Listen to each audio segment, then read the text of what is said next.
Hey, good afternoon, baseball fans. This is Gorgo 2005 welcoming everybody to the channel today. We have us 74 people in chat to see what kind of trouble we can stir up today. And okay, Mr. W. Norris and I tossing some good news back and forth there. And I've got some good news of my own to be able to share with everybody here in just a little bit. So we will see what my Flames are up to. They're the red hot ones right now, kind of eponymous with their name. So we will look and see what the Flames are doing in their playoff push, because they're the only team I've got right now in the playoffs.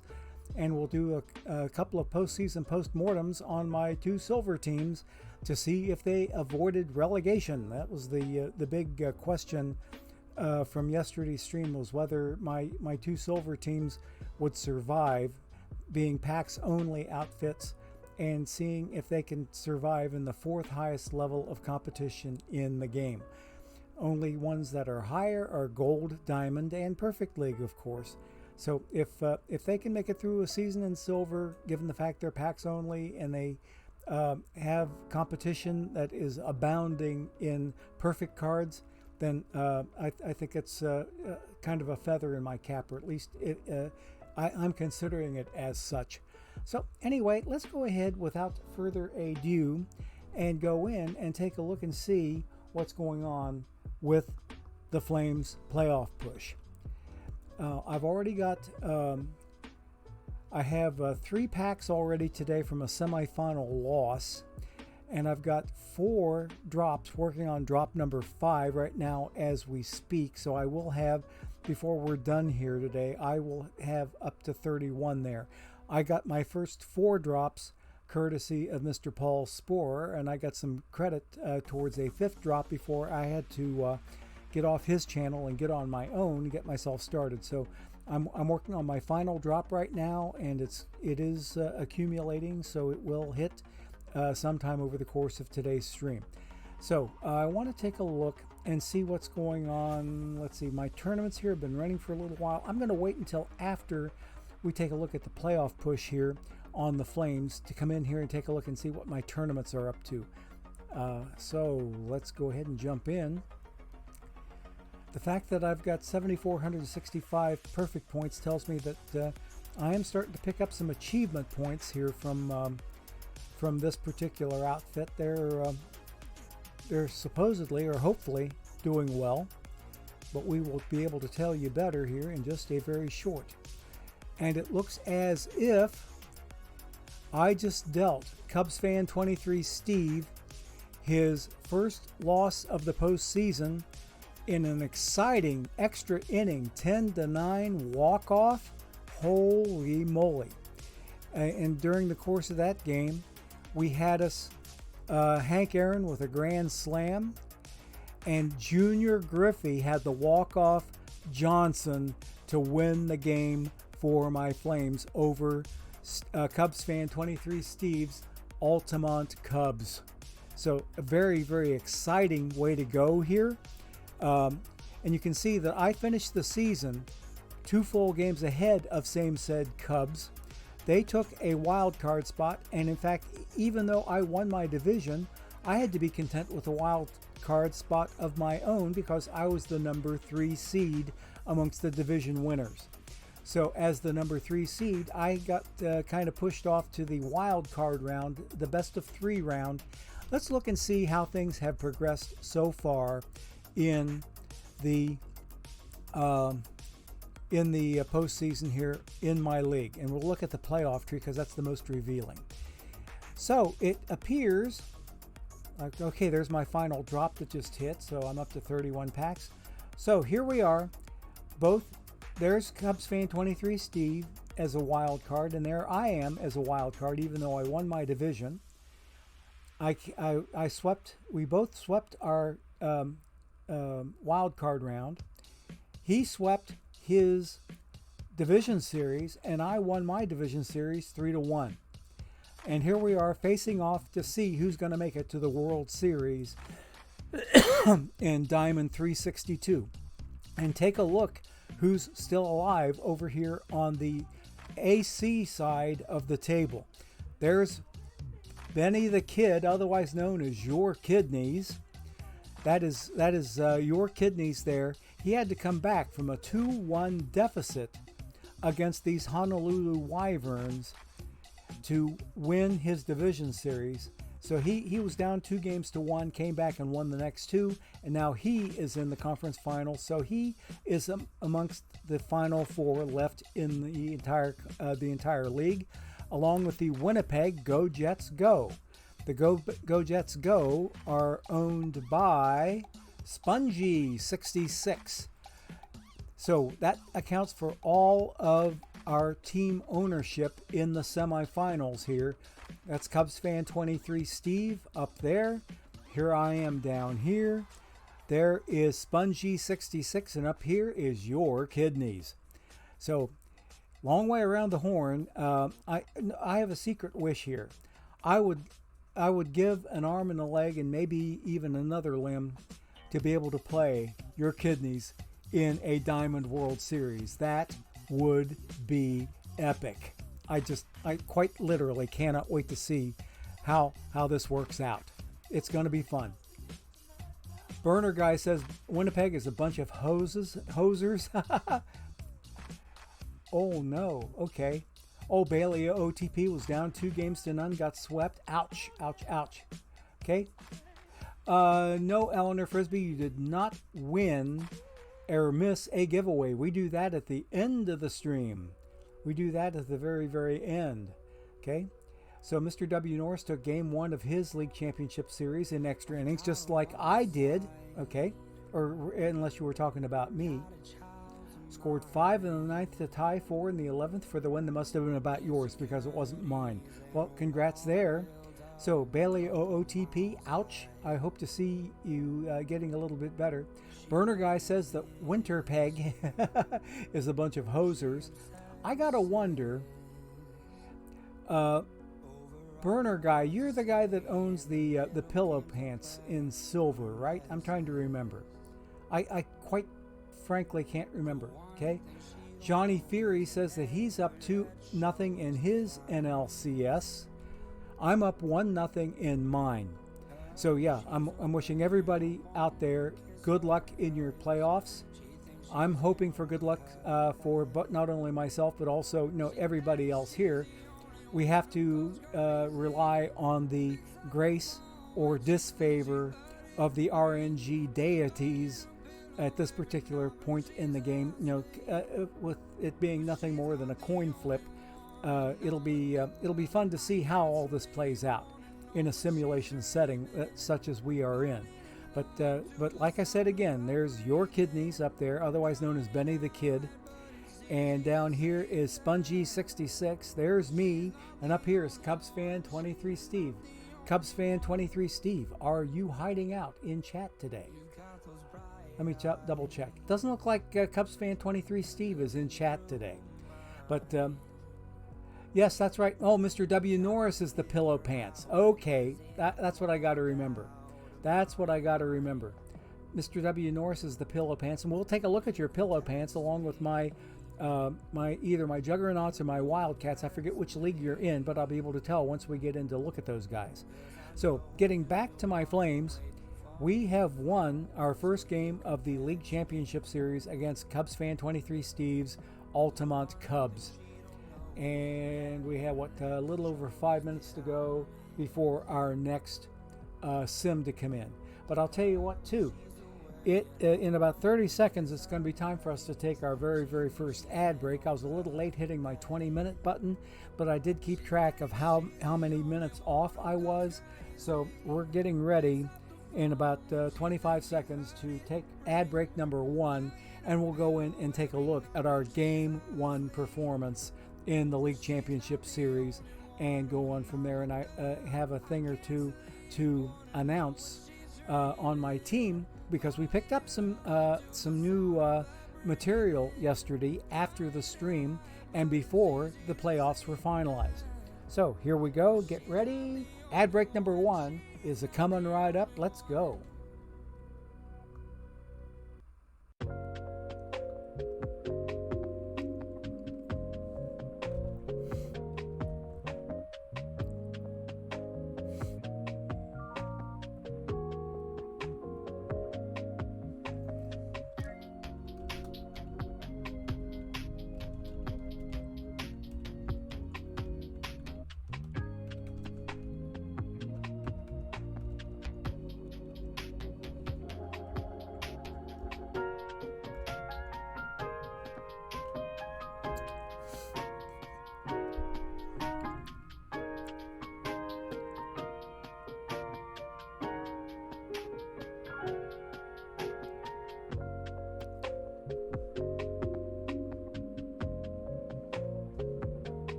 Okay, and one thing that I neglected to do before I went into the ad break was to thank It's 7 AMAA, It's 7 AMA for following on the channel. That happened right at the beginning of my stream during my countdown timer. So thanks to It's ITZ 7 AMAA, It's 7 AMA. So thank you for your follow. You are follower number, let's see here. You are follower number 728. So thank you so much for your follow on the channel. We greatly appreciate it. So let's see. We're looking in the game, and we're going to take a look at our last box score to see how this 10-9 exciting finish, this walk-off finish, came out for my boys. Okay. So we had a back and forth 7th inning. I spotted them, or they spotted me, to a 5-0 lead. Then they came back and took a 6-5 lead because I let them score 6 unanswered. Then we tied it up 6-6 here. And then they got 3 in their half of the 7th to go up 9-6. And then I caught up with them and it's tied 9-9 the rest of the way until I walked it off with a Junior Griffey home run. Somewhere in here, probably it had to be in the first inning, where Hank Aaron got a grand slam, because I saw an achievement for Hammer and Hank's 4-bagger with the bases loaded, so we were real tickled to see that. So he ended up getting an achievement for that grand slam, and Junior got the walk-off home run achievement for coming through in a big way here in the bottom of the 12th inning. Really, really exciting ball game. Okay, Johnny Fury says the guy you're facing is about to have new Halliday start against me. Good luck there, Johnny Fury. I hope you can hammer him a little bit. So I need to show off who my new player was, and I don't know if I can really show you from this particular box score. I can't really. I'll have to go in and show you from the roster, because there's no mention here of my new player or any shuffling that I had to do. So let us go out to, let's see. Yeah, I'm not going to bother going through the inning by inning recap of this, because I already know that, okay, Hank Aaron got a grand slam in the first and Junior Griffey got a walk-off home run to win it. So let's jump out of here. And we'll come back to my home screen, and what I want to do next, show you my roster. Okay, if you look at the roster, you'll see Pop Lloyd is no longer in the active roster. In his place was my brand new pickup, Mr. Paul Molitor. Okay, I brought Molitor in to replace the weak hitting Pop Lloyd. What did Molitor do in his very, very first game? Went 3 for 3 and went crazy. Look at what he ended up doing. He led my team in batting for the 2 games that he got to actually appear in. Had 7 plate appearances and 4 hits in those 7 plate appearances. The first game he went 3 for 3, and then he went 1 for 4 in his next his second game that he played in. And I've got a new sim coming in, so let's see if I go up 2-0 over Cubs fan 23 Steve's Altamont Cubs, or whether we are tied 1-1 in the League Championship Series. I'm excited. Let's see what this game did. Come on, RNG deities, please grant me some grace. No, we're even. He came back and took game 2 by a 6-3 score. Oh my. And he dealt me only my second playoff loss of this particular postseason. His Vita Blue was the winning pitcher, and my Bullet Joe Rogan, who had been doing pretty well for me, took the loss. And their Tug McGraw got himself a save. So Cubs fan 23 Steve and I are tied 1-1 in the League Championship Series to see who's going to move on to the Diamond 362 World Series. And if I pull out my little trusty dusty arrow here, you can see right there's my league marker right there. D362 is my league. Okay, so I'll kill that. And I've got a tournament I need to spam. See if I'm missing anything in chat. Okay. Johnny Fury made the exact same switch. Good for you, okay? Okay, so PT Lost in Thought says he's close to completing the Molitor mission. I just barely got it done before my season ended. I got him mostly in time for the playoffs. So yeah, he's not doing too badly for me, and I'm pretty tickled to get him in there. Pop Lloyd wasn't hitting worth a tinker's damn. He wasn't hitting anything. Nothing at all whatsoever, hardly. Practically on the interstate. So let us go ahead.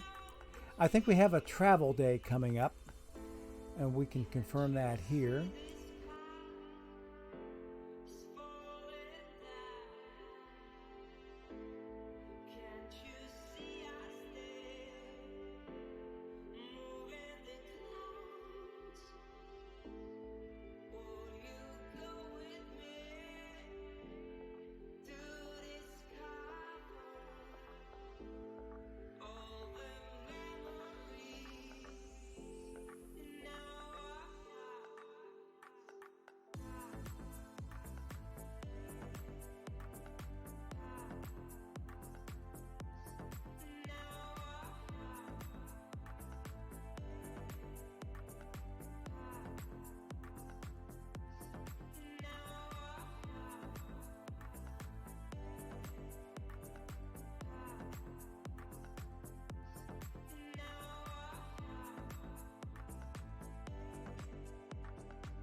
Okay, we got the mic back.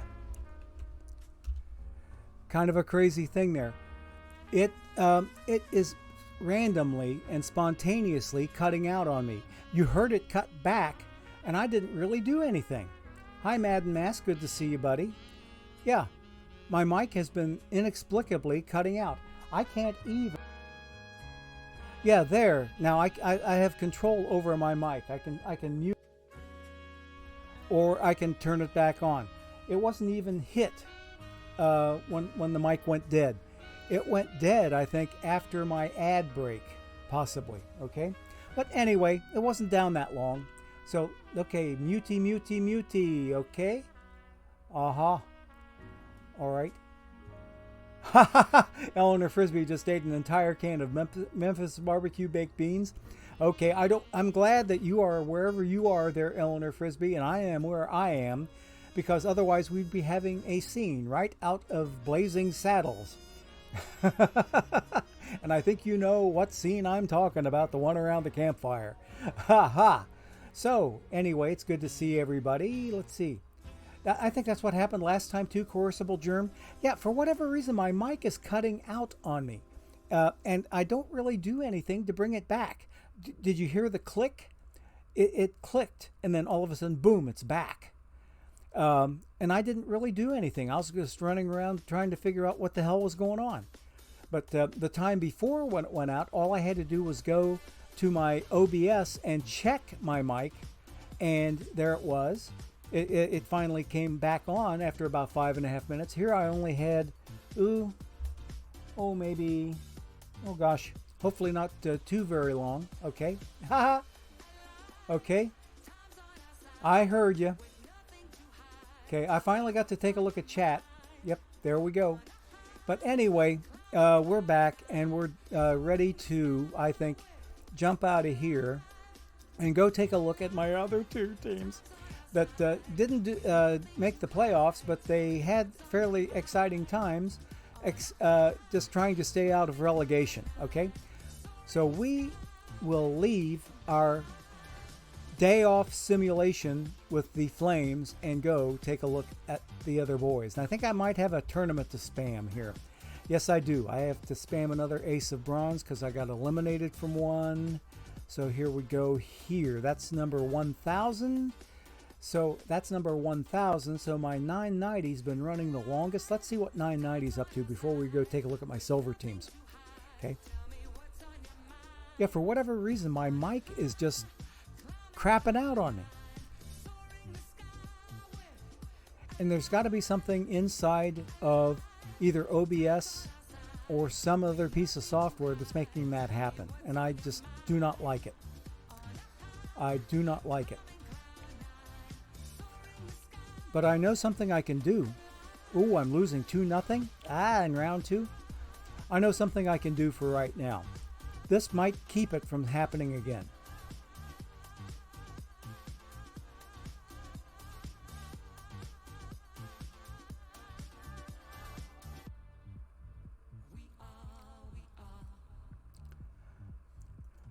Okay, I just made a setting change inside of OBS. Let's see if that prevents any more mic cutouts. Okay?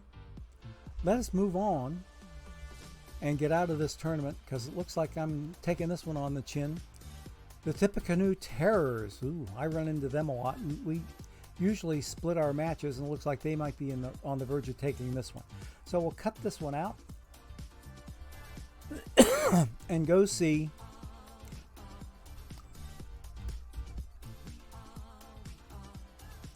okay, it's team number 2, because this is where we're going to find the pillow pants of Mr. W. Norris.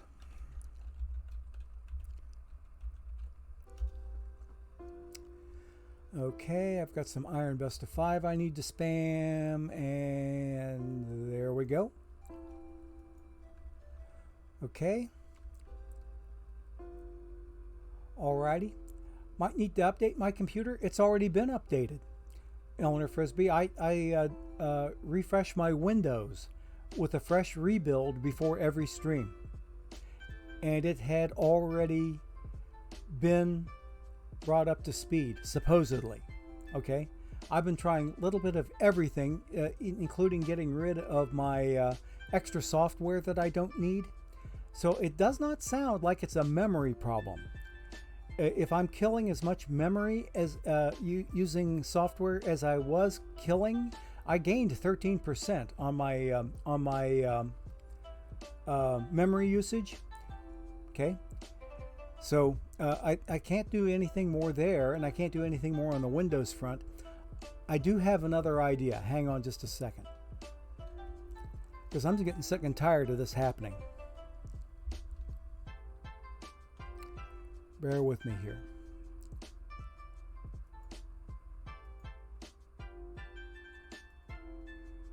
Okay, let's see what that does for us. I don't know if it will do anything, but we'll just see how it goes. We will just see how it goes. All right, let us go and get back to the game. Got to get to the right Alt Tab here. Okay, and because before, what happened that made my mic cut out was that the first time it happened, I was just doing Alt Tabs to get around windows, from one window to another, back to another. It may have even happened this time too, but I just didn't catch it as it happened. But I'll go back and take a look at the stream and see if I can figure it out. That is actually when it happened and how it happened. As I was able to do that from looking at the first time it happened, it was strictly from Alt-Tab behavior. Okay, so we are going to take a look-see.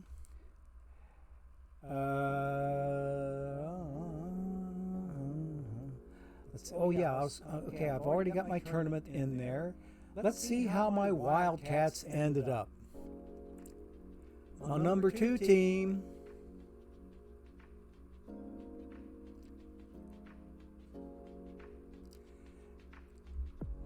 And I'm going back and forth between apps and checking my mic in between each one of my Alt tabs.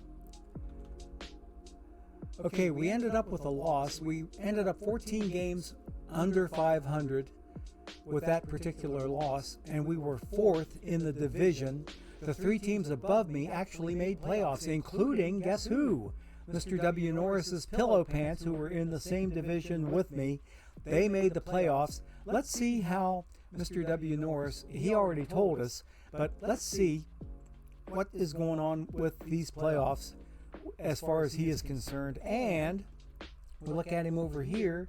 He won his wild card series, and he won his division series 3-2, and he's tied with the Sparta Hoplites 1-1 in the league championship series. So good luck to Mr. W. Norris there. I don't know either one of these other 2 teams, but the Indy Big Red Machine, I'm already kind of a fan of the Big Red Machine because of their name, but I'm afraid the New England Pillow Pants are going to get my nod here as far as me rooting for anybody in these remaining teams in the playoffs. Even though I love your team name, I got to go with my man W. Norris here. Got to go with him. Okay. You hear like 4 voices? You're hearing me again? Hang on a second. Let me go look at something else. I might have made too much of a setting change.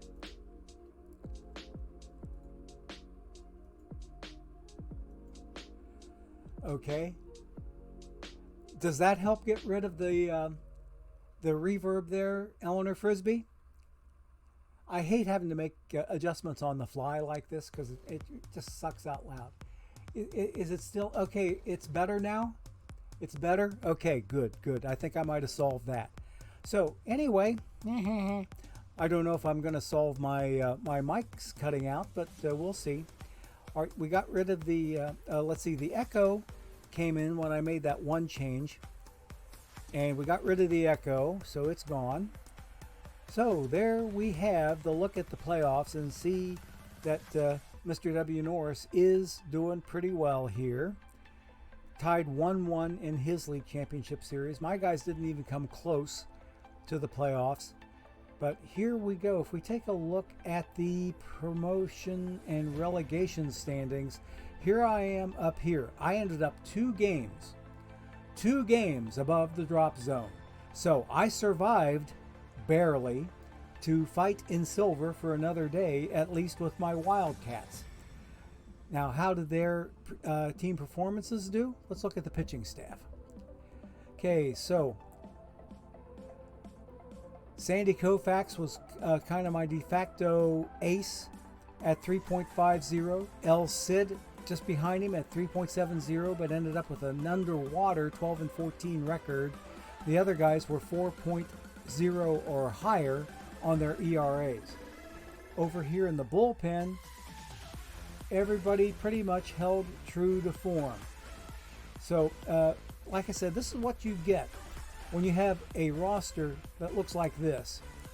I've got perfect live AJ Minter. I do not have a Johnny Pesky card that I can put in here at second base and get rid of DJ LeMahieu. I've got too much utility right here, and I've looked at everybody that I got, and I don't have anybody that I can really use.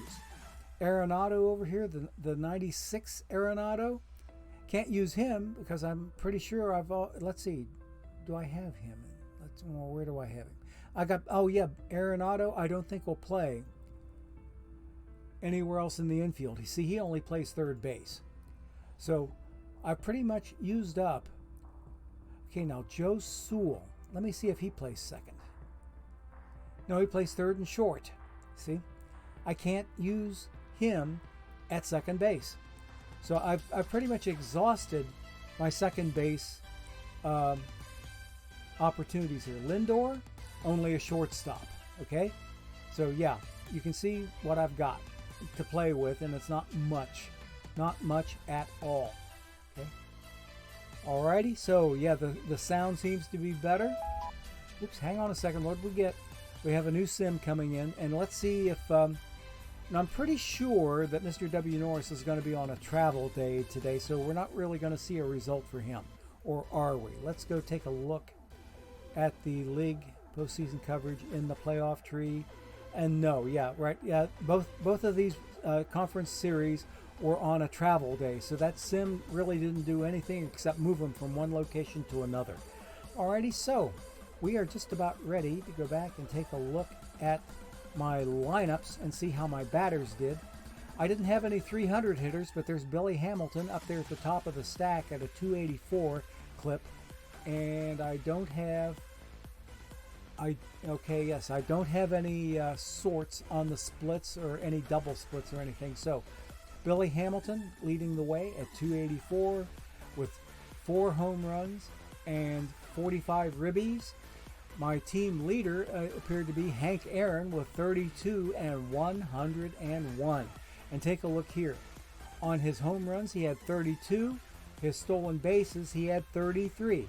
Hank Aaron was a 30-30 player for me this year. And if we take a look at his card, you'll see where I have his steal slider. I'm sorry, I can't really show it to you here.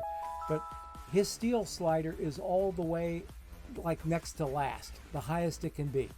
Okay?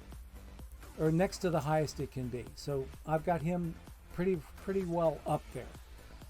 Now I've got me another ace or iron best of 5 I can spam, so let's do that. And that's pretty much it for these guys. They had a whole bunch of pack money left over after yesterday's big pack rip, and I've since added to it a little bit from some login rewards that we've gotten in terms of perfect points. So what I've done, I'm allowing for my next thing that I earn is going to be a diamond pack. So I'm allowing for that already, and I'm not going to go out and buy any more. That'll give me 16 packs against 17K in treasury. Between now and Wednesday, I'll try to get the number of packs and my perfect points pretty well aligned 50-50, so that I have enough left over in treasury, perhaps for, who knows, maybe one more pack rip after Wednesday. It all depends on how many perfect points I earn between now and then. Because I was looking for today to be the final day that I lived off of this pack money, but no, I've gotten enough extra pack money from selling cards, and I mean, like, I can't complain about it. My live spec proceeds have gotten me this far.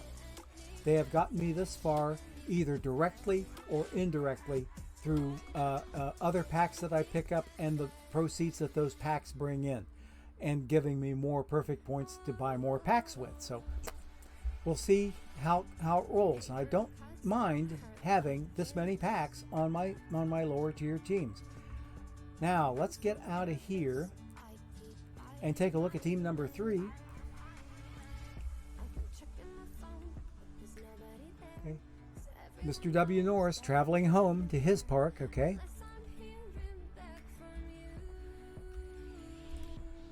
Okay, so our ace of irons are all used up. Take a look at the pack money I've got up here on this team. I've got 33 packs and 33K left. So they have a lot of pack money left. But how did these guys end up? Did they survive relegation? Because they were another question mark when it came to the idea of sticking around silver or getting knocked back to gold or to bronze. Die. Where the hell's my head? It's somewhere else other than here. Okay, so we ended up 75 and 87, 12 games under. And if we look at the standings and look at them from the promotion relegation standpoint, here I am right here, 75 and 87. I was 2 games, but a few more spots between me and the drop zone here. I was a little bit closer as far as positioning went with my Wildcats, but my Juggernauts also ended up 2 games out of the drop zone, but several other teams in between hither and yon. So that 2-game cushion allows me to, there again, fight in silver for another day, and we'll see if they can survive yet for another season. Hopefully I get some cards with the next pack rip on Wednesday and maybe the one after that on Saturday of next week and go with that flow. But anyway, that's how they looked. How do our league playoffs look? Because I'm not in them. I want to look at the playoff tree. Oh, take a look there. You know who that is. Our good buddy, Laptop Hound, has made it up to gold. He has qualified for gold, and he is leading his conference final 1-0. The Gym Unknown Blue Jays are owned by our good buddy, Laptop Hound, up in the western corner of Canada. Okay, he is up that away on the other side of the border from us, and we're wishing him nothing but the best. The Two Rivers Tornadoes and the Buffalo Grove Bison are on the other side of the table, and he gets to play the Orem Owls. So if I get out of there, take a look at the playoff coverage. Let's see, I really can't link to a team there, but I can from the tree. Okay, let's see what these Orem Owls, who they are managed by. They are managed by Ram Man MSN. Okay, Ram Man MSN. Okay, don't know him, but he won his division with an 84-78 record. So he had a pretty decent season. But I'll tell you who was really walking off with it. The person who was really walking off with it was this guy right here, the Gym Unknown Blue Jays, Laptop Hound. Take a look at that league-leading 105-57 record. 648 percentage on his wins and losses. The man was just an absolute beast in the league this year. How did I do against him? Let's see. Did we even get to play? Going to reports and logs in the league tab, then select league report, go team versus team, and I'm looking for the Gym Unknown. I didn't play him at all. That happens sometimes, even in a complete league like we had, 30-team league. You're not guaranteed of playing everybody on the other side of the table. You're pretty much guaranteed of playing everybody on your side of the table, like within your conference, but you won't have to play everybody on the other side. And that's exactly what happened with me here. The Gym Unknown Blue Jays are nowhere in my season series record here. And we are ready for ad break number 2. So let's go ahead and before we take a closer look at my number 3 team, the Juggernauts, otherwise known as the Jugs, and we won't go into any more scatological jokes about anatomy. Okay, so anyway, ad break number 2 is coming up, so please hang on for this word from our sponsors, and I'm going to be watching the mic.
Okay, gang, the microphone is back and we are sounding and looking okay on that front.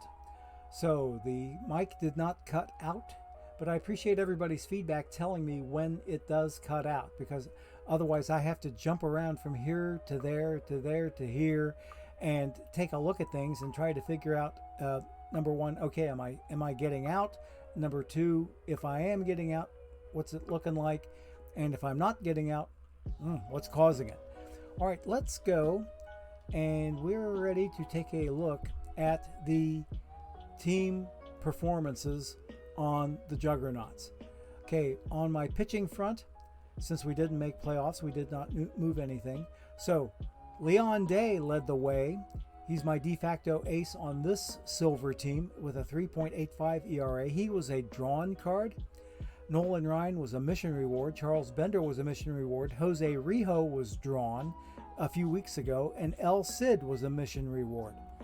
Over here on this side of the table, I believe everybody here is a mission reward until we get to Benitez. I think Benitez is the one. He's the one card that got drawn. The rest of these guys, I think, are mission rewards, because I see that one's a mission. This one here's a mission. Pedro's a mission. Faber, yeah, he's a mission. See up in the left-hand corner of his card bubble there. Then Pryor is a mission. And then Zach Britton was a mission. Yep. And Armando Benitez was drawn. So, all right, so these guys didn't do too terribly bad. I mean, like the ERAs don't look too horrible. We had this one performance from Schilling over here that was much less than stellar. But over here, look at how many sub-4 ERAs we have over in the starting rotation. It doesn't look discouraging at all, quite frankly. So that would maybe let me think a little bit. Maybe my batting was a little bit inferior. So let's see what we got here. Yeah, I didn't have any 300 batters here either. Shoeless Joe Jackson at 296. Mule Suttles at 288. Chicken Wolf, my tournament reward card. He's the only gold I have on this team, I think, at 279. He plays more like a diamond than he does a gold card, which is what he's rated at. Okay. All right, nothing new in chat. So let's go ahead and take a look at our lineups and see what. Okay, yeah, that's where we are, is in there looking at the lineups. And the batting, Fred Pfeffer was the lowest batter at 217. He's starting to underwhelm me a little bit. He's been having a rough spot on not only this team, but on my other silver team, the Wildcats. He hasn't been doing too well over there either. So I may be looking at getting him into a spot. Let's see here. Hang on a second. Billy Willie was a draw. Pfeffer was a draw. Gabby, I think, was a mission reward. Arenado, missions.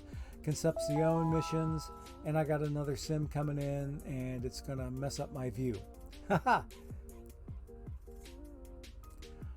So these guys did pretty well in their effort to survive. Getting flashbacks to how bad that Shoeless Joe card was there, PT Lost in Thought. Well, for silver, he seems to do pretty well. He seems to do very well in silver. Okay. Otherwise, he is not like too good. Okay. Kidney Envy. Haha. Okay. So it's like I'm in the Lincoln Tunnel. Okay. I can see chat better here. Here. That stuff wasn't showing up in the OBS chat. Huh. Okay. Yeah. Okay. All right. Yeah. For whatever reason, OBS isn't picking up all my chat either. I have to go to Twitch to see the complete picture. So I have to wonder out loud if OBS isn't the culprit in my problems here. It could very well be.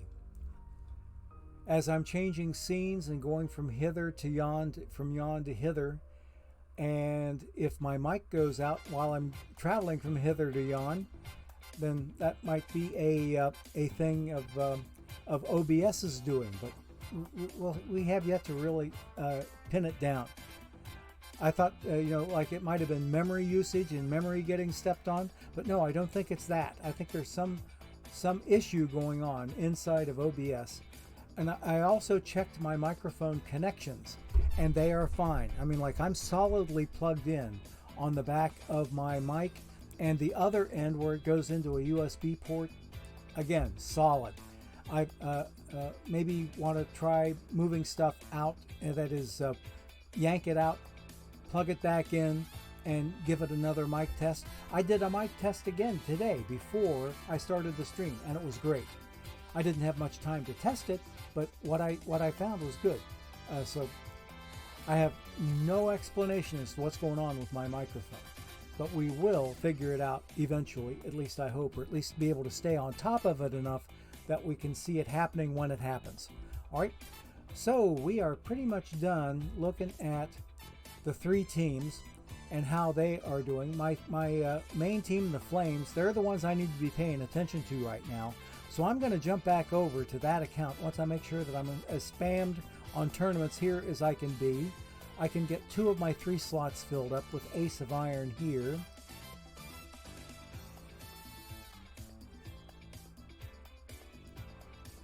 Okay. Sounds like a little bit of disco there. Nice little piece of funk.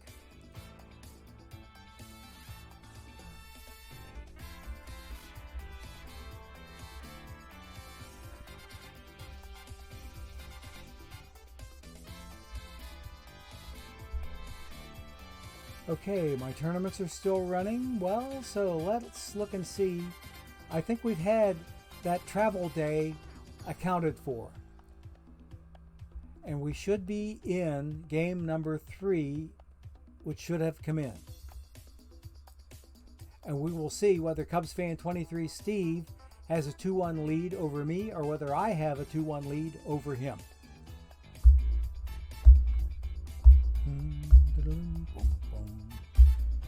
And I won game 3, okay, by an 8-1 score in the Cubs Park. Wow. My Carl Hubble came out the winner in this one, and his Carl Hubble ended up taking the L. But anyway, I am now leading this conference final 2-1. So we'll see how game 4 works out here in about 10 more minutes. But in the meantime, I think what we're going to end up doing is doing a historical simulation first, and we'll try to play it out for as long as we can, and then try to jump back and forth perhaps in between. But I can't really do the simulation unless I finish all the games that it takes to finish the series. So I think I want to go ahead and get into it now while I have half a chance. So let's go ahead and do just that. And after that historical simulation is done, then we'll have a chance to come back and spam more tournaments and check my team for postseason success. At least we're hoping for that.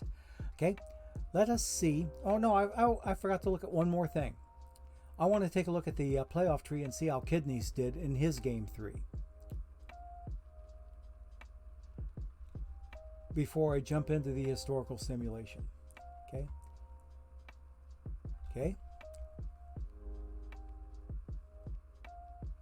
Okay, let's look at that league playoff tree. Oh, Kidneys had another day off. Interesting. But anyway, how did that happen? Because they were tied 1-1, and then they had a day off the same day I did, and then I played another game, and it looks like they had another day off. Head scratcher on that one. Just like my microphone problems are a big head scratcher right now. Let us go back out and we will go take a look at that historical simulation. Now, TwanLX2000, are you in the chat? Is TwanLX2000 in the chat today? TWAN.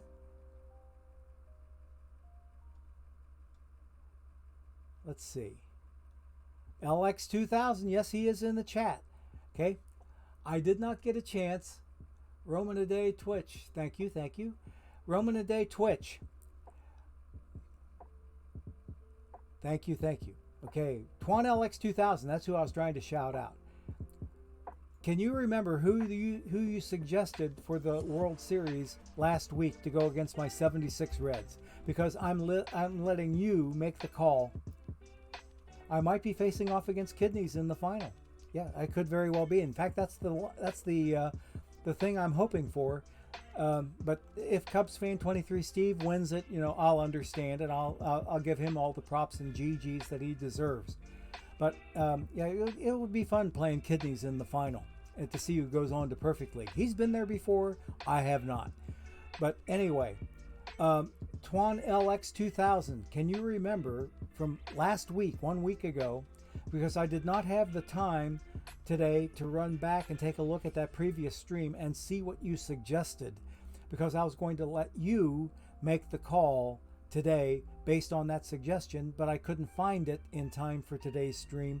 So if you're there, Twan LX 2000, if you are there and not ghost shipping, why don't you go ahead, I'll give you a couple of minutes or so to come back and give me a suggestion, because the ball is in your court if you happen to be able to hear my voice, that we want to get a suggestion from you about who's going to play my 1976 returning champion Reds in our simulated historical World Series. Okay?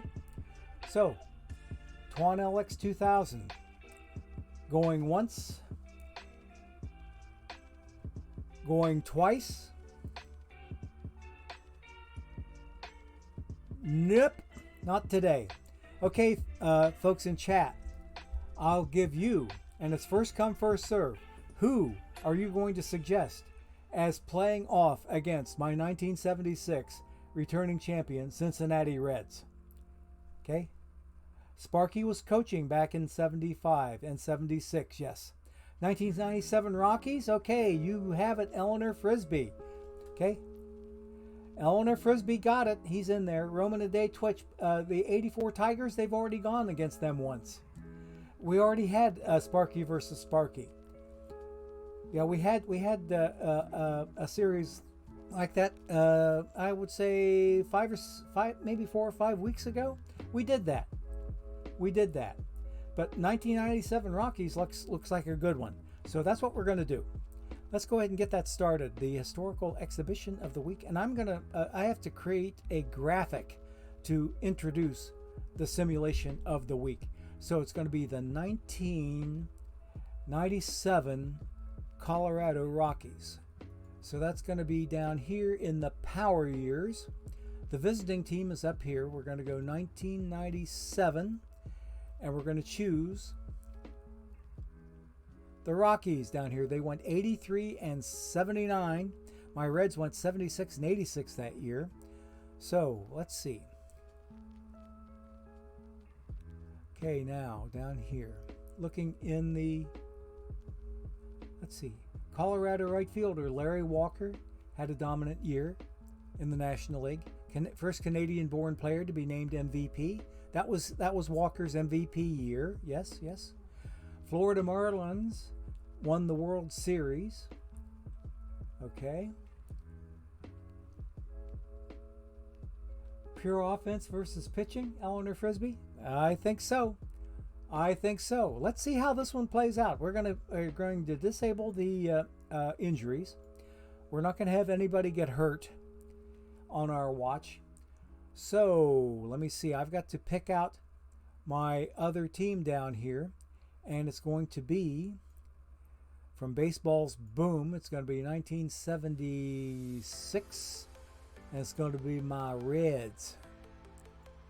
There they are. Okay, we're going to use the 1976 settings, not the 94 settings, and we're using 25 player rosters. And let's go ahead and get it started. Hey, take it away.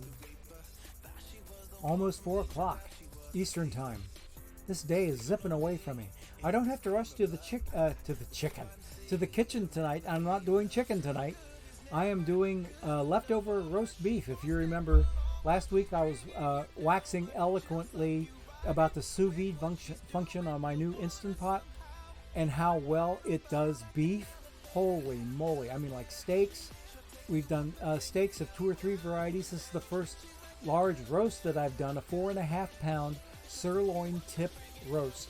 And this will be our third supper that we've had off of this. And the gravy is still in there. It's still good. And I've got some extra au jus that I saved from that particular sous vide cook. And I'm going to make myself some extra gravy to put over this meat. And it's going to be epic. It is going to be epic. And I found out the secret to excellent gravy while you're on a keto diet: no cornstarch, no flour. You don't even use almond flour. There is a non-caloric option. Have you ever heard of something called xanthan gum? Xanthan gum. Xanthan gum. You can see it as many things, processed foods that you find in the grocery store contain xanthan gum. It's an emulsifier or a thickening agent. It is an excellent thickening agent. It is 0 carbohydrates, 0 calories, and it thickens stuff and it retains its flavor. The stuff has no flavor addition that it makes to the flavor palette of whatever you're making. So I took some beef au jus and mixed it up with a little bit of xanthan gum, like about half a teaspoon to a teaspoon, with the au jus that I had. I saved some au jus back, and that's what I'm going to be combining with the gravy this time, and adding just a little tiny bit more xanthan gum to it to thicken it up and not make it too runny. But we'll get ourselves a little bit more gravy to go over the last of the roast beef that we have on there. Okay. So there you go, Eleanor Frisbee. So yeah, the only way they're going to beat these Reds is by pounding out those hits. So we'll see how this all goes. We see what the lineups look like here. We're going to start the first two series, or first two games are going to be in the old Cement Donut Riverfront Stadium. And we will be playing in Mile High when we move out to Denver. Okay? I've actually been to a game in Mile High, and we'll talk more about that when it's time for us to move there. So we are going to simulate game one. Pedro Estacio from the 97 Rockies against Pat Zachary with the 76 Reds.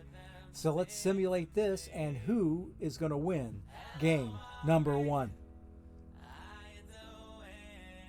And the Reds took it in exciting fashion, 5-4. Let's go ahead and get to that box score. Let's see how this worked out. Zachary was the winning pitcher, Estacio was the loser, and Raleigh Eastwick got the save. Home runs off the bats of Ellis Burks and Vinny Castilla, and Little Joe Morgan got 2 home runs to answer those 2 singleton home runs on the Colorado side of the table. And here we have Little Joe with 2 home runs of his own. Let's see. He's probably going to be the MVP of that game. Okay. Oh, but take a look there. Top of the third, Castilla hits a 3-run shot. And then in the bottom of the inning, Joe Morgan came back with a 2-run shot of his own. And in the bottom of the 7th, Little Joe hits another 2-run shot to put us up 5-4, and that's the final score. So we spotted them to 3 runs. Then we came back with 2 of our own, courtesy of Joe Morgan. Then we got a run in the 4th inning, and then came back with 3 runs in the bottom of the 7th to take that 4-2 deficit and turn it into a 5-4 victory. So Joe Morgan had two 2-run home runs in that contest. I'm sure that he was going to be, and yes, there he is down there, player of the game, is what Joe Morgan earned for himself in this game one here. Rest of the performances, okay, Ken Griffey Sr. went hitless. Pete Rose had 3 hits and scored a couple of times. Little Joe got, there's who was on base when Little Joe hit his 2 home runs. Okay, Pete Rose was on just ahead of him, and that's what happened there. So that's those 2 scored 4 of the 5 runs, and the 5th one came across. Davey Concepcion got on with a hit and came across to score. That had to have been in the, let's see, was it? Yeah, it had to have been in the 7th inning because we know where both those runs came in, and we know where 2 of those 3 runs came in. So it was in the 7th that Concepcion scored his run, and it had to be sometime after, I'm guessing, after Little Joe hit his. Maybe so, maybe no. I'd have to look at the game log to figure it out, but I'm not going to go do that right now. But there we go, Raleigh Eastwick with the 2-inning save effort. And Pat Zachary gave up 4 earned runs. He gave up all the earned runs. And Pedro Estacio gave up everything. 5 runs, all earned, 2 walks, 6 K, and those 2 home runs off the bat of Little Joe Morgan. Player that I just absolutely idolized back then in those days. So, that's game 1. Let's go ahead and finish the day, and then we'll get to game number 2. Pretty exciting ball game there. We are ready for game number 2. It's John Thompson with the 97 Rockies against Freddie Norman, who he had a really, really good series of postseasons in these simulations that I've had using the 76 Reds. He has been the World Series MVP not just once but twice. Freddie Norman has pitched back-to-back shutouts in both those World Series that he got MVP of the series. That he's either 0-0-0 on his ERA for the entire series, or he gets blown out of the box. So let's see how this simulation comes out. 76 Reds against the 97 Rockies. John Thompson versus Freddie Norman, and what do we get? Colorado took it. And Freddie didn't do too badly, but it was Thompson that really outpitched him and threw the shutout. Absolutely threw the shutout. 2 home runs again, and look who hit the home runs. Castilla got 2 more home runs, and Ellis Burks got another one. These had to all have been solo shots for a 3-0 ball game score. So yeah, we know how Colorado got their runs. Off a solo shot off the bat of Ellis Burks and 2 solo shots off the bat of Vinny Castilla. Pure power right there in a not very home run friendly hitting ballpark, which is the old Cement Donut, Cincinnati's old Riverfront Stadium that I got to see imploded. I could see it from my office window. Okay, I got to see the implosion happen from a safe distance where I wouldn't get hit with any debris. So let us see. We're tied up 1 game apiece. We're going to have a travel day. We're going to have us a travel day. I wanted to take a look at the box score and see what the pitching line said. Over here, Mr. Thompson, 4 Ks, no walks, and only 6 hits. Freddie Norman didn't get blown out of the box, but he didn't hold him down to nothing either. He gave up all 3 runs. We had 1 run of relief work, scoreless relief work off of the arm of Will McEnany. So, yeah, Freddie didn't do too badly, but Thompson just outshone the rest of the best of the rest, if you will, and came away with a 9-inning complete game, 6-hit shutout effort. So props to Mr. Thompson. Okay, let's get out of here and go back, and we will finish today, and we'll have a travel day coming up before we get to game number 4, because there it says game 3 tomorrow in Colorado. Let's fly out to Mile High and get ready to play game number 3. Okay, game number 3 coming up. Can't believe Thompson did that to the Reds. I'm having trouble believing it too there, Eleanor. That was a pretty good ball game, though. Very, very good ball game. Okay, what's here? Uh-oh, Colorado took a 2-1 lead.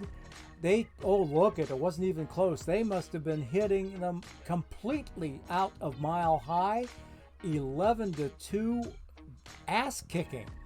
And I'm not hesitating to use that word, kicking. Okay. Little adult humor there. So let's see what the box score looked like. They're up 2-1, But now I'll warn you, Eleanor Frisbee, these 76 Reds don't take things too lightly. The 96 Yankees, who won a World Series of their own, they went up 3-1 on these 76 Reds, and then they ended up getting their rumps reverse swept. So we'll only see what we see come out of whoever gets to 4 wins first, okay? So who knows? Maybe the 97 Rockies will get to be returning champions. Who knows? We'll see. But this is a pretty good matchup so far. But take a look, see here.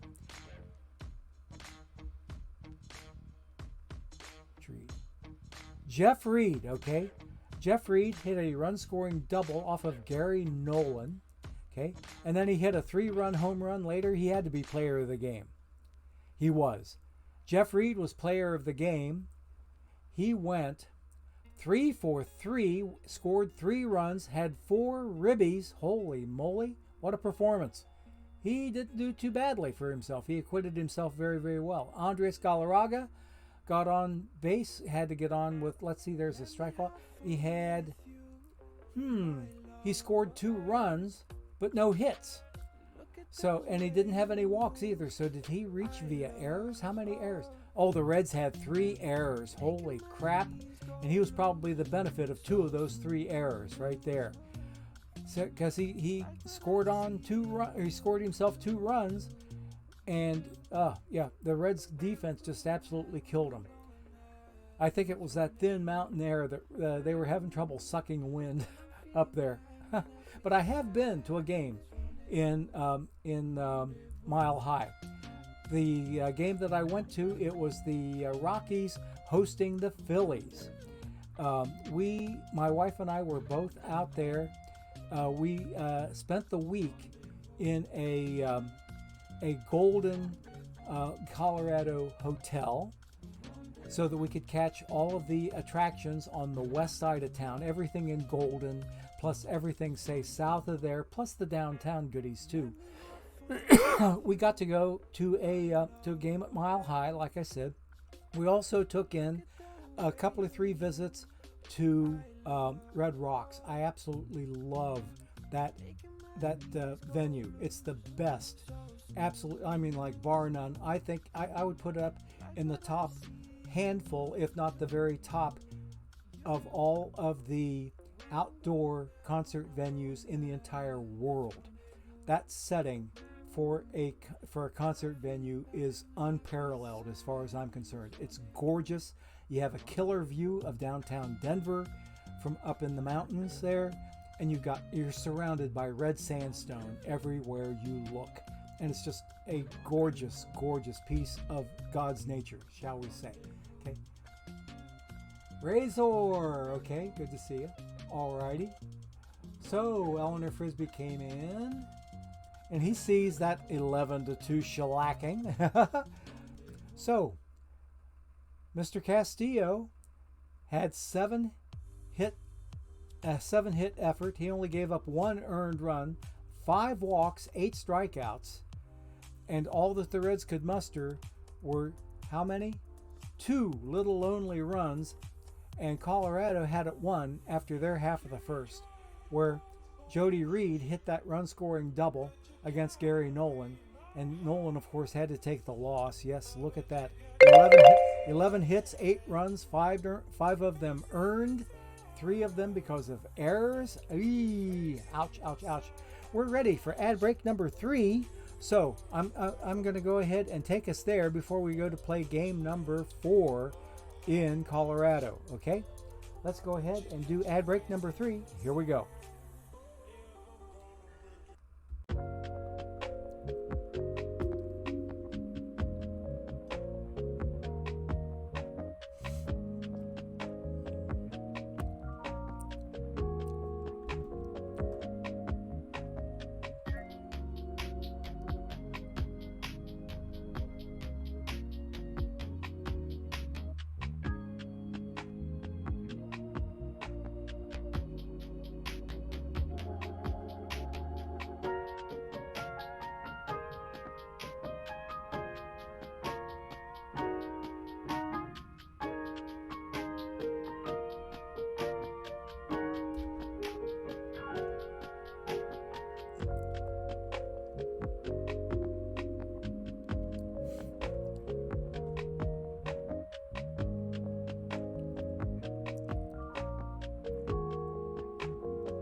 Okay, gang, we are back. The microphone is still running.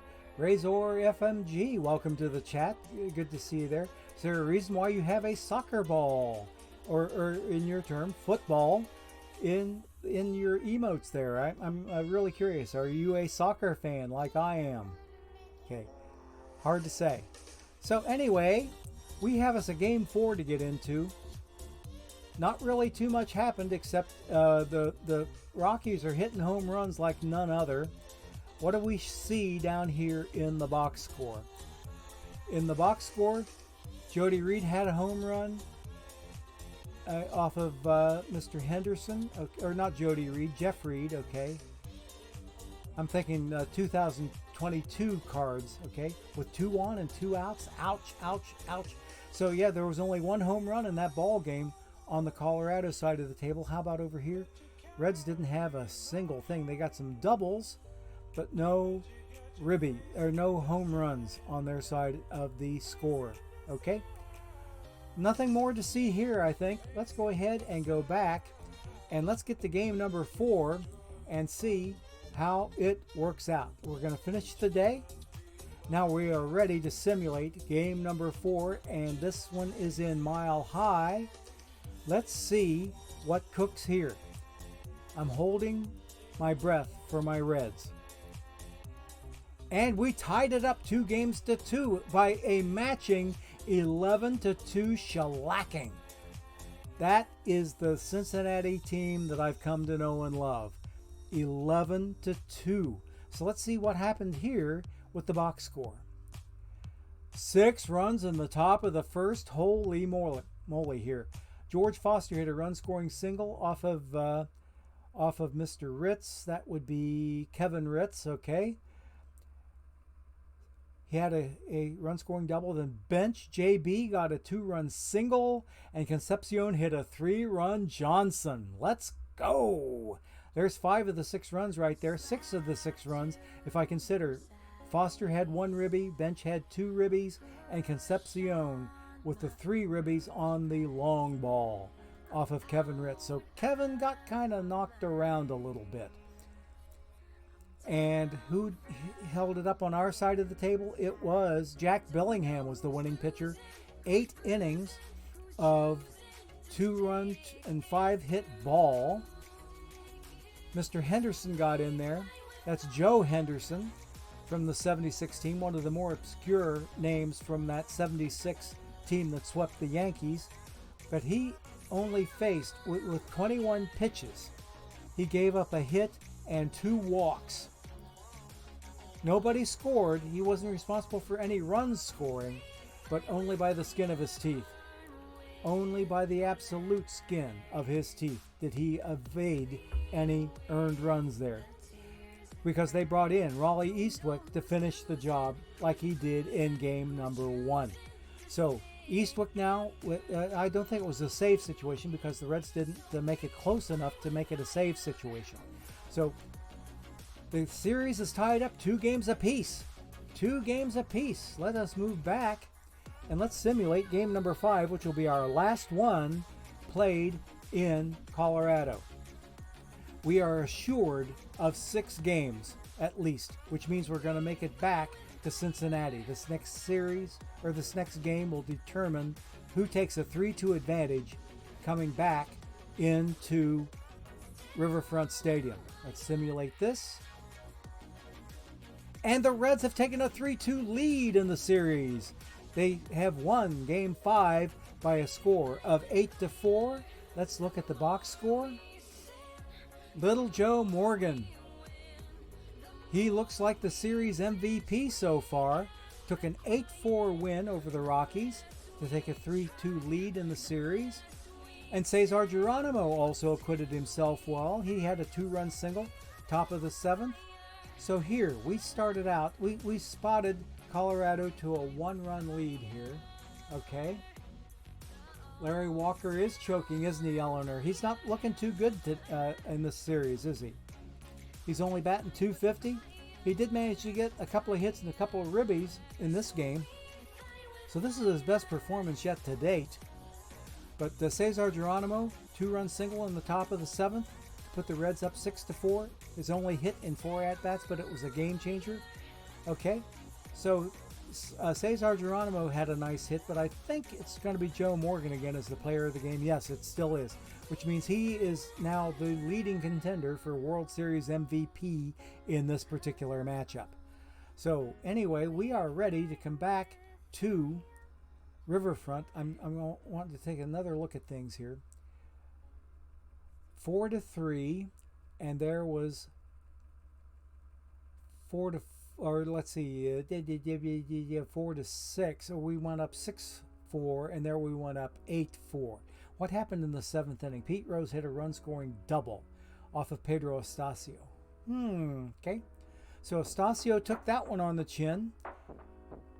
He lost the last time that he pitched against Zachary. Zachary got the win. Pat Zachary might also be on the hook for a potential MVP bid because he's won both of his starts so far. Okay, let's go ahead and finish the day, and we'll get ready to, we're going to finish another day, and we are ready to go back to Riverfront Stadium, and this one we're going to play out as much as we can before we spend too much more time doing anything else. Okay, so we are ready to go. The computer AI is going to take it over. They are going to take it over, and I'm not going to make any decisions at all. The AI is going to decide it all.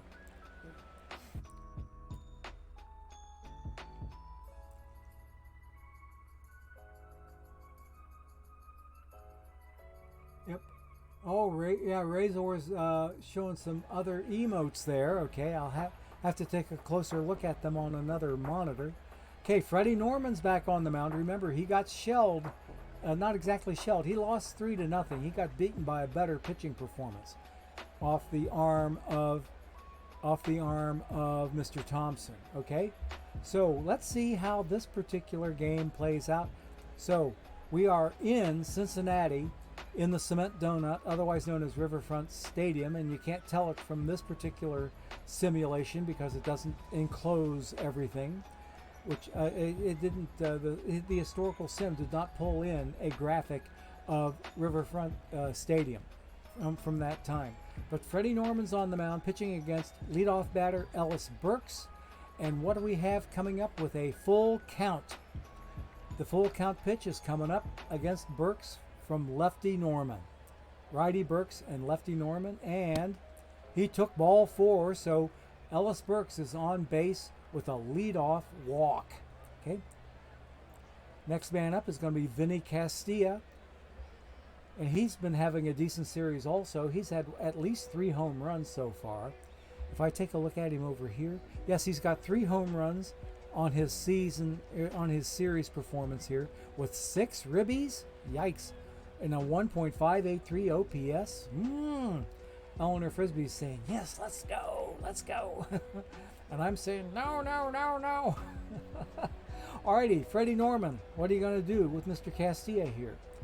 Because he kind of took you to the showers last time. As I recall, he had 2 home runs off of you the last game. Let's see what happens in this initial at-bat. Castilla versus Norman. With a 1-ball count, what did he do? It looks like a double play ball, and it is a deuce. It is a 6-4-3 double play. We now have 2 men out in the top of the first, and coming up is Andres Galarraga, the first baseman. Okay, let us see what he does on a full count pitch. And it drops for a hit in front of Junior Griffey. Okay, so, or not Junior Griffey, Griffey Senior. I'm thinking of my Diamond team that has Junior Griffey on them. Okay, that's his daddy out there in right field. Okay, Junior was just a little kid at the time, but anyway, there's a 2-out single off the bat of Galarraga, and now we should have Larry Walker coming to the plate. And there he is, lefty on lefty, Freddie Norman, Larry Walker, and on a 1-strike pitch, what does Walker do? He's hitting it deep to right field, and right on the warning track, Griffey Sr. hauls it in. So The Reds have gotten the Rockies out of their half of the first, and we are going to be bringing the 76 Reds up to the plate, and the score is 0-0. Here we go. We have Ken Griffey Sr. coming up to be the leadoff hitter for my Reds. Did my mic go out again? I just heard another blip. Did my mic go out again? I don't think it did. I heard a blip. I just heard a blip. But my mic is working. It was working before. It's working now. Okay, we're still good. We're still good. My mic did not go out.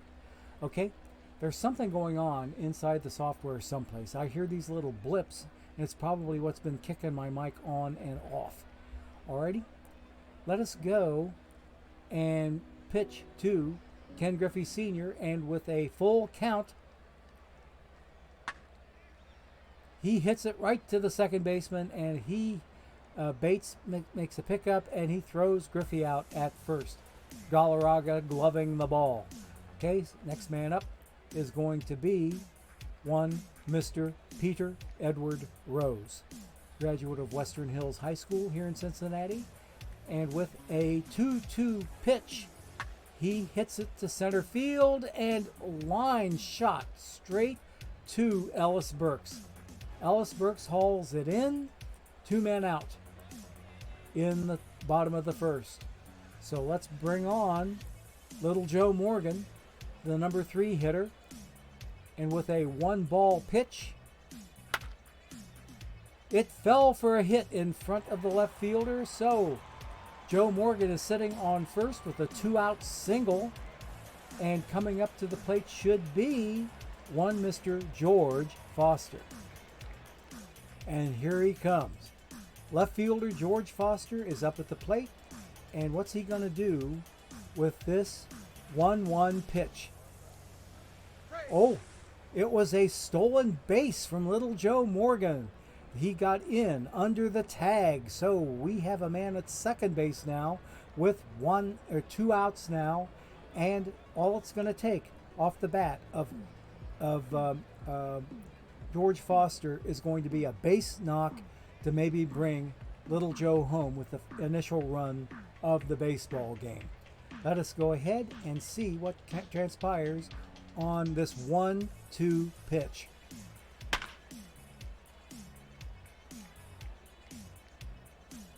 On the warning track in deep center. Woo! Nice knock there off of Foster's bat, but he wasn't able to do anything more to bring in Mr. Morgan. So after 1 complete, it's 1 hit apiece, but no score as we go in to the top of the second inning here. Let's move on. We got us Nefi Perez. The shortstop is up for the 97 Rockies, and he is going to be on the first pitch he sees, knocking it towards the gap. It's a gap shot, and he's going to get at least 2 bases out of this. Looks like, oh no, he's going to try to stretch it into a triple. He got in under the tag. Okay, so we have us a man at third base with nobody out, and the Rockies will have several chances to get this guy home with the first run of the ball game. Let's see how we do here. Nafi, there you go, Eleanor. Okay, he had a nice little knock there, didn't he? Okay, Jeff Reed, he of the multi-hit performance in that one game. He is now up. We have lefty on lefty action here, and with a 2-2 count, he gets looked back to first base, and there it was a line drive up the middle, and Concepcion got it on the fly. So we have 1 man out, and Nefi Perez was not able to do anything on that pitch, on that batted ball that Concepcion looks like he picked off at the knees, or had to dive to go get. He had to dive to get it, but he made the catch and gloved it properly. So with 1 out, man still on third, They had their chance to get him home with nobody out. Now they get to try it again with one out. And coming up to the plate will be Jason Bates.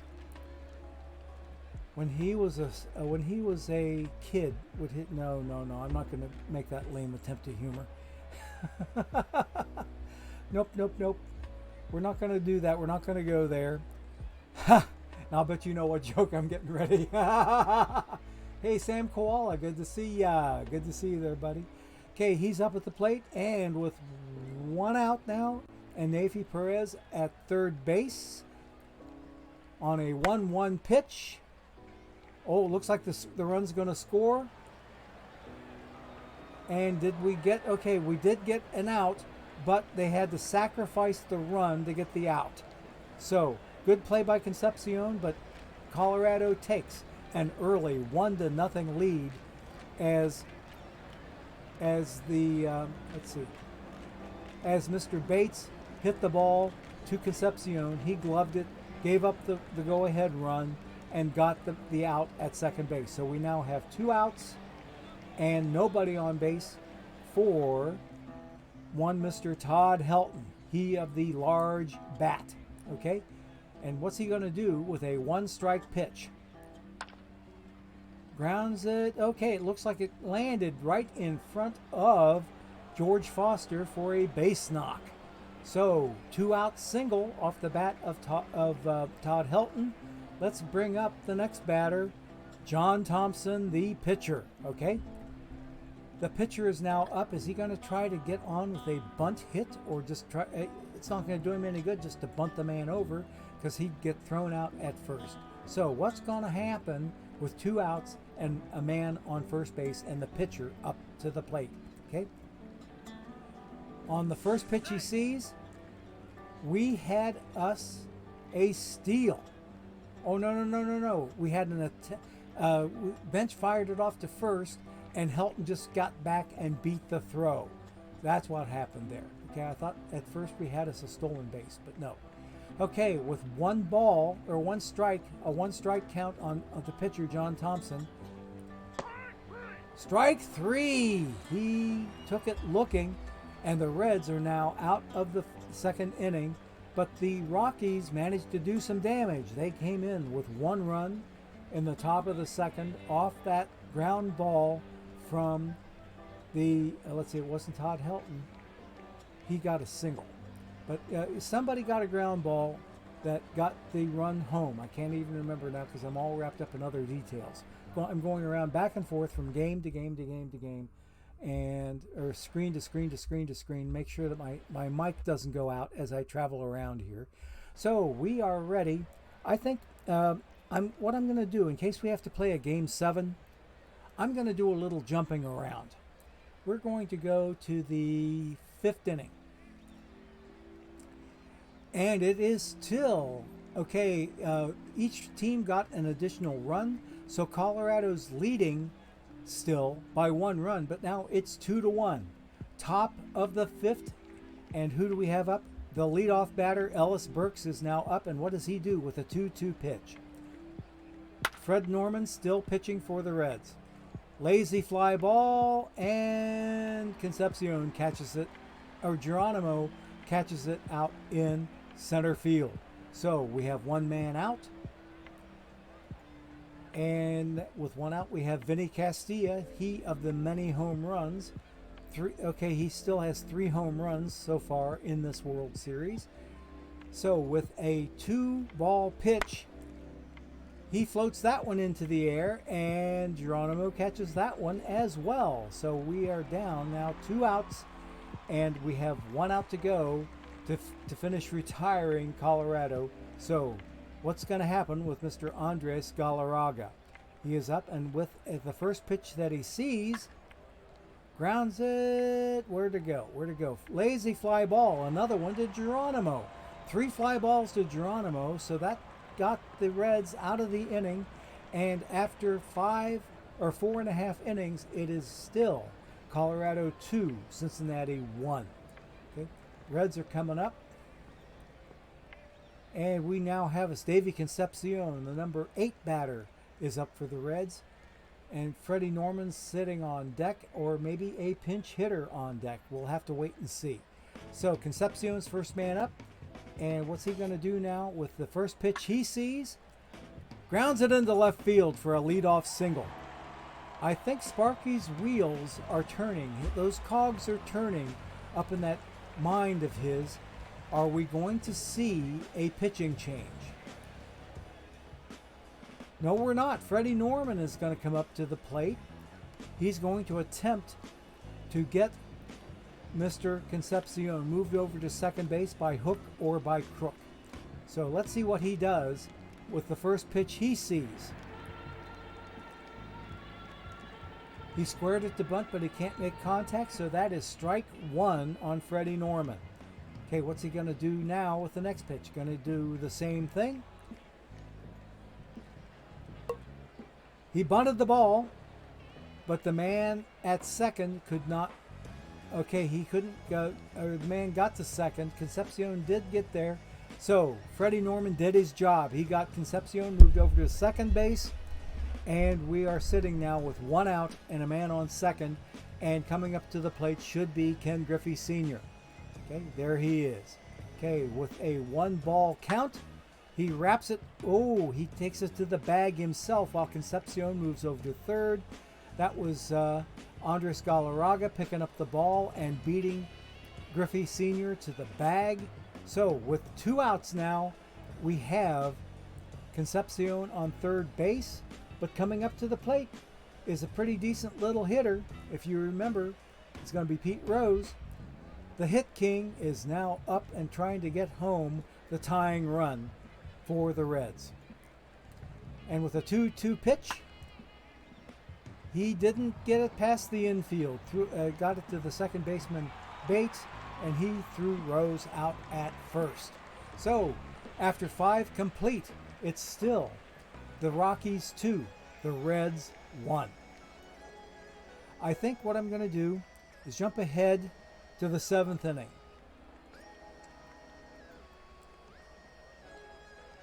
And there we go. Each team picks up another run in the 6th. So there. So now the score is 3-2. What's Colorado going to do in their half of the 7th? Okay. Let's see here. On a 2-2 pitch, Todd Helton's in there, and he got it to the pitcher, and Freddie Norman throws him out rather handily. So with 1 out, nobody on, we now have John Thompson, the pitcher, coming up. Is he going to try to bunt his way aboard, or is he going to be swinging away? Only the RNG gods know what he's going to do. With a 1-2 pitch, he hits it to the third baseman, and okay, yes. Oh no, Dreesen's. It's not Tony Perez at first. Tony Perez must be out in left field.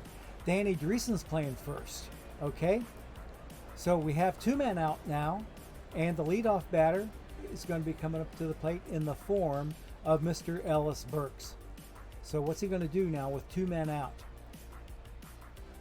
On a 2-strike count, he took strike 3, and Freddie Norman is saying, denied.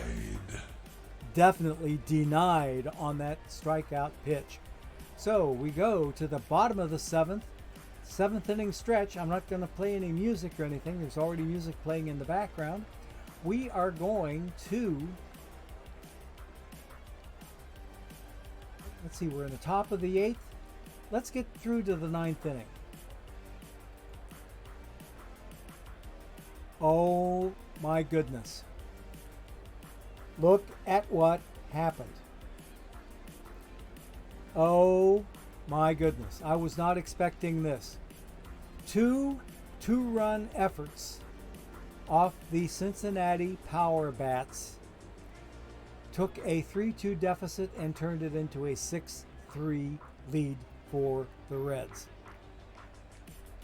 This looks like it could be the final at-bat for Colorado in this series unless they come up with 3 quick and dirty runs. How's it going to go? Let's find out. Neifi Perez, who hit that double, and you know, he hit a triple and ended up at third base and ended up coming home on the ground ball, the first run of the ball game. So, with a full count, what happens with Mr. Perez? Ball 4, okay? And pitching for the Reds is Pedro Borbon. Pedro Borbon, Mr. Rubber Arm, is now in pitching for Cincinnati. He had the reputation for being a rubber arm. That's how he got his nickname, was because of his ability to bounce back. He could make appearances in consecutive ball games and it wouldn't faze him too badly. So he had an arm made out of rubber instead of out of some other material that would wear out quicker. So Pedro Borbon, Mr. Rubber Arm, is on the mound. He's going to be facing now Jeff Reed, who's going to be trying to make some noise for his Rockies, with Neifi Perez on first base with the leadoff walk. Okay, with a 1-1 pitch, what happens? Lined into center. Okay, is he going to round second, go to third? No, he's not. So, men at first and second with still nobody out.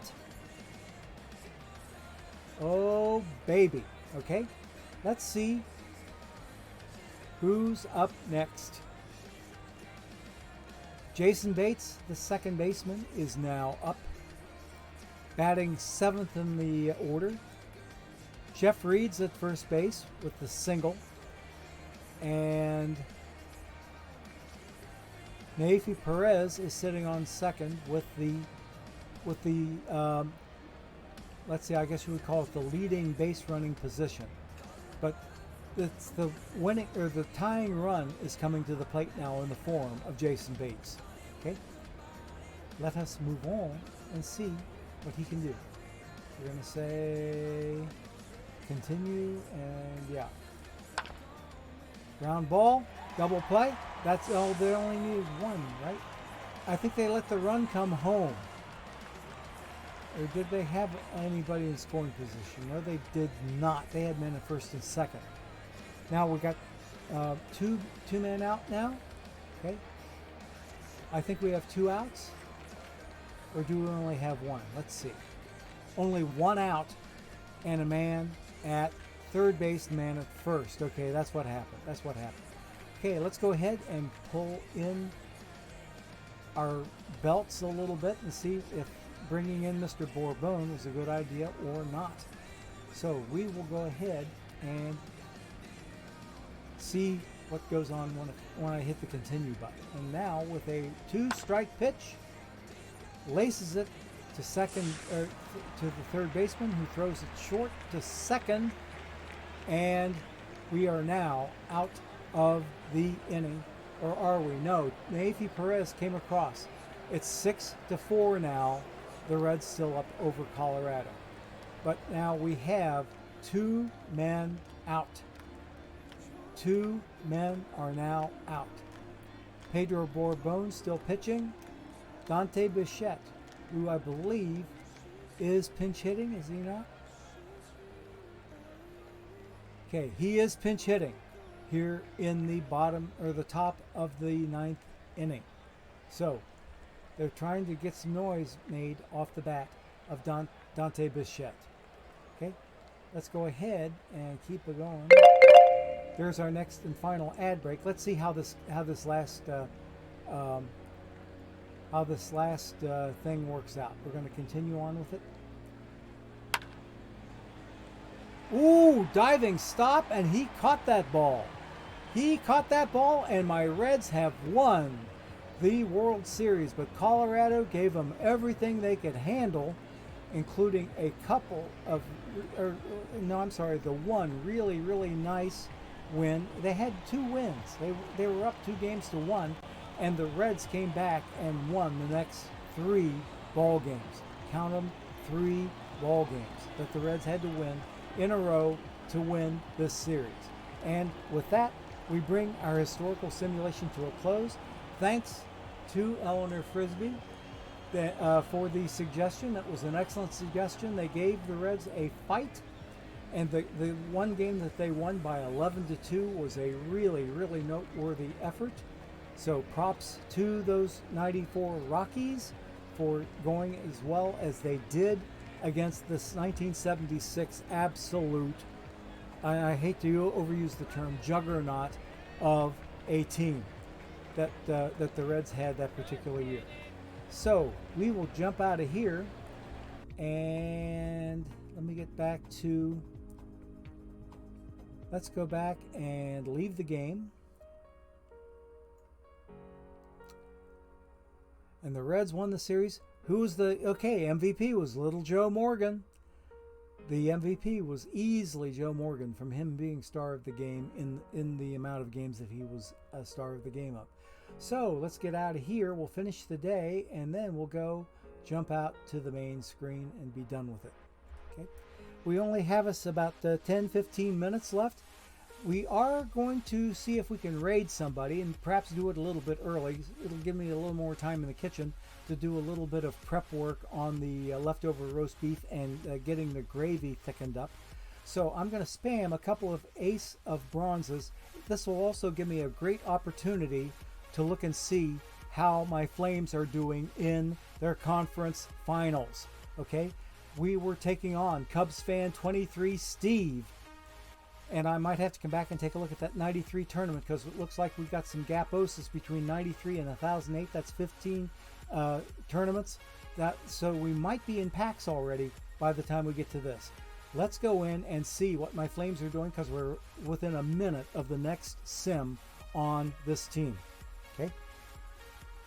I'm really hopeful of seeing some results. We were ahead 2-1 in the conference finals to see who goes on to play the winner of the Your Kidneys matchup with the other team that he was playing. I forgot their name already. I think there was a B somewhere at the beginning of their name, if I remember right. We took it on the chin. Did we lose? Oh, pivotal game 5 went to the Cubs. So they are now ahead 3-2. So we took game 1. They took game 2. We took game 3. They took 4. They took 5 in their park. Now we're going to have a travel day to come back to my park. I'm pretty sure that's how that's going to work. Let's see. Yep, see there? They have won the 2 games, the last 2 games in their park to take a 3-2 series lead. Now we have a travel day, or no, the travel day has already happened. And we are ready to come back here for this next sim to see if the series is done, whether I lose 4-2 or whether we force a game 7. This will be semi-exciting. Let's see how it looks. Wait for that sim to come in, or maybe while I'm waiting on the sim to come in, I'll jump out and take a look at that tournament. Let's do that. Let's take a look at that tournament 93, because they've got a sim coming in also. 93 may be close to packing because I've already gotten 3 packs from a semifinal loss from earlier today, plus 5 drops. So I've got 8 total packs on the day so far. Always hoping to get more. And I forced a game 7 against the Barnegat Bay Pax, P-A-X. And here, I did not win.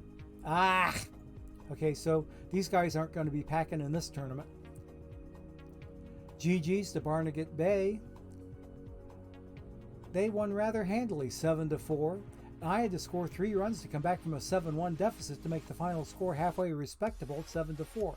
So I will spam another tournament, then jump back to see how the Flames did in their tournament game, or their postseason game. I don't have all my spots filled up on this tournament, so I can't spam another one. I've got 2 more I need to spam here. Okay, did we lose the conference final, or did we force a game 7? I'm really hopeful. Really, really hopeful.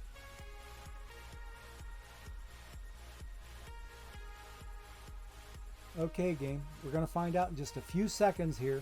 Because when we see the blue circle of death, that's when, yeah, we're almost in, and now we're in, and they beat us.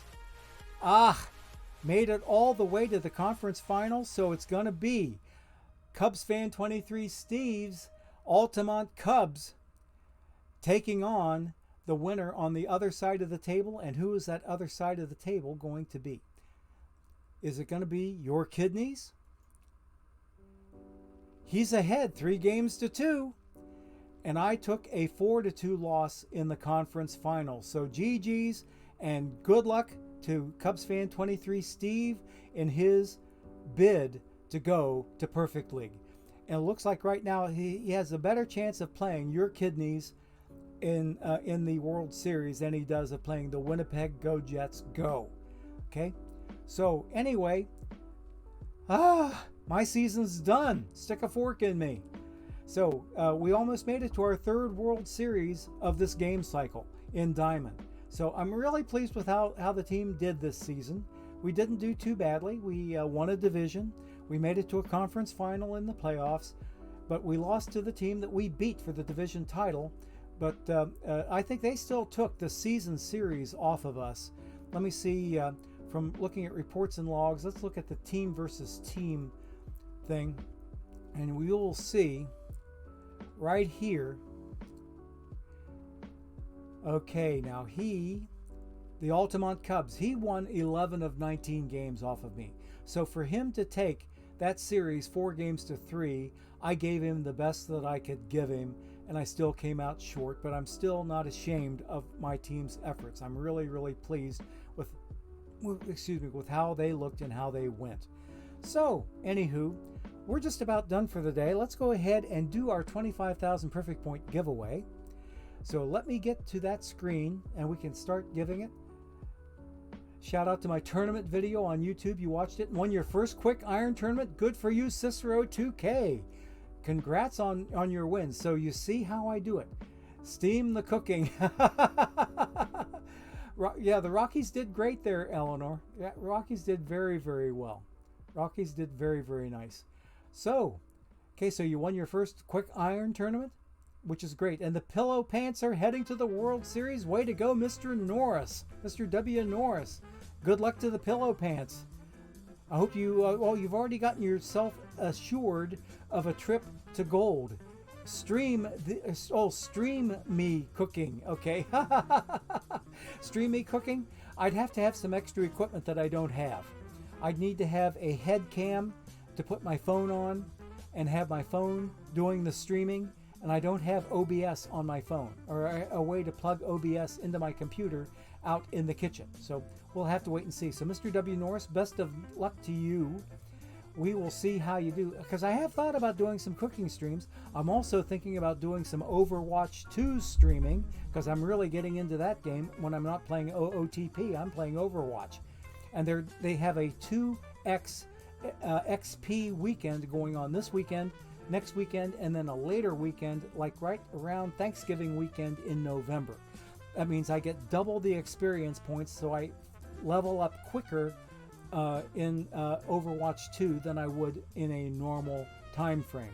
So this weekend is a double XP tournament experience points, and next weekend is another double XP experience points in Overwatch 2, and then Thanksgiving weekend starting at 2 p.m. Eastern Time on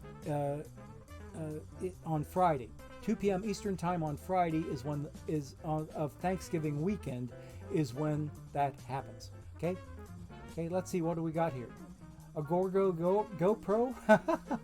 That's a possibility, but I'd need to spend large bucks to get that.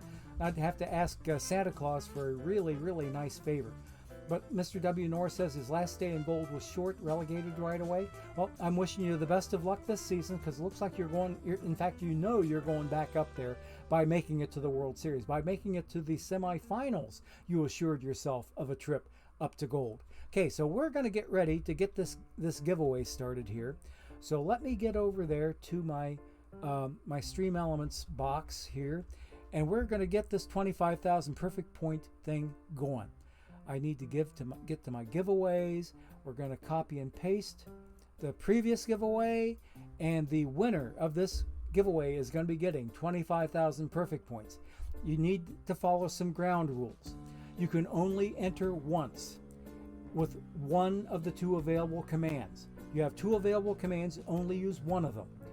Either !enter or !ticket. Okay? One or the other will get you in. Do not put a number after the command. The Stream Elements chat command that tells you put a number after it, don't do that. It will kick you out of the giveaway. I cannot edit Stream Elements chat commands. I wish to God I could, but I cannot edit it. So the best I can do is give you a fair warning. It's going to be !enter, then hit your enter key. !ticket, hit your enter key. Only do one, not both. It'll kick you out otherwise. If you put a number after the command, it'll kick you out there too. If you inadvertently hit the same command twice, it'll still kick you out. You only need to do one command without a number and only do it once to be in the giveaway. And we're going to be giving the winner 25,000 perfect points. So let's get this game started. The giveaway is now underway. Okay, we're 1 second in. Let me get over to the stream and see how it looks from there. Okay, the microphone is still up and running. Oh, wait a minute. I didn't go to the right screen. Here we go. Here we go. Now you can get to it. Okay, I wasn't on the correct screen. My bad. My bad. Okay, so you see the giveaway going up here. We have 13 entries so far. We have 13 entries. And we're 30 seconds in. We're going to let it run for a couple of minutes. Twan LX2000 is hoping for a three-peat. He's already won this giveaway twice. Twan LX2000 has won twice. Uber_Reese has won it twice. And Cubs fan 23 Steve has won it twice. So try to be a first-time winner if you can. We are now up to 15 entries, but look at what we have going on in chat. We have 119 people in chat right now and only this few entries. Must be a lot of people ghost shipping that maybe don't need the perfect points. But for right now, okay, there you go, BB Donald. Donald L, you got that right. You got it right. The typo can be corrected, but you can't do the same command twice. Okay? What have I got going over here? Hang on a second. Something there is holding my attention. I need to jump out. While you guys are entering the giveaway, I need to spam another tournament inside of the game itself. Now that I'm able to do it, my slots filled up on the previous tournament that I entered. There, I've spammed another tournament over there, off screen to you. So yeah, there are 118 people in chat right now. And what do we have going for the giveaway? We're going to give it 10 more seconds. 17 entries in the giveaway. We're down to 5, 4, 3, 2, 1. 18 entries now. The giveaway is closed. The giveaway is closed. We had almost 100 more people. In fact, we had exactly 100 more people in chat, but only 18 people were able to enter. So you only have like 17 other people to go against to have a chance to win this thing. So let's see who our winner is, and we will give them a drum roll before we draw a winner.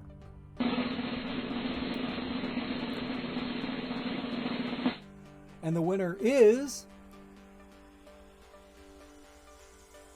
Laertes1, otherwise known as Hamlet in the Discord. Laertes1, congratulations. You have won 25,000 perfect points. If you could please give me, in the Twitch whisper that I'm about to send your way, if you could please give me with correct capitalization the username that you have in OOTP where you want your 25,000 perfect points sent to.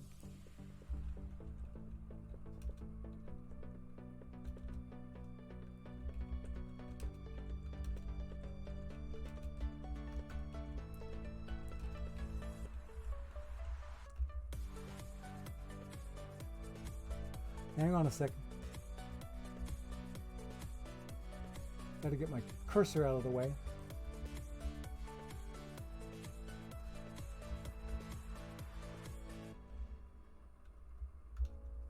Okay. All right. If you don't know where Twitch Whispers live there, Mr. Laertes one, up in the upper right-hand corner of your Twitch stream screen, you'll see my picture in a little circle. Then you'll see a cactus next to that. Then you'll see a box that says Get Bits. The box next to that is where, okay, Laertes is the manager name that you want it to go to. Okay, fantastic. So, thanks everybody for coming in and sharing time with the old fart today. And congratulations to Laertes 1 for his big 25,000 perfect point giveaway. We are really tickled to be able to get that for you. And I will be sending that right straight away to my OOTP Perfect Points helper, who will award your account with those perfect points, 25,000 of them. So enjoy them, use them wisely, and have fun.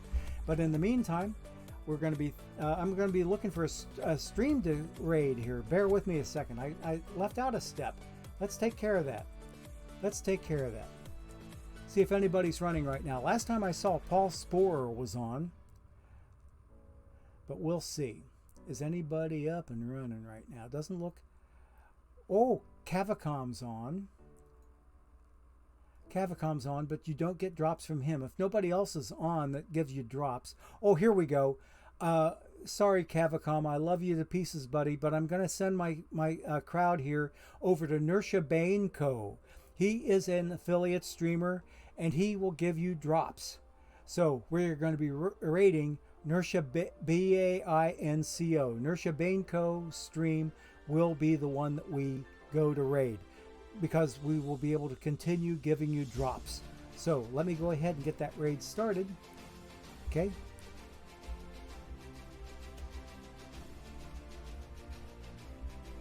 Make sure I got it spelled correctly. Yes, I do. Okay, here we go. Be ready? So thank you everybody for coming and spending time with the old fart today. I'm glad we held down our microphone problems to a bare minimum, but I got to find out what in hell is going on with it, why my mic wants to cut out. But in any event, ScoreGo 2005, rounding third and heading for home.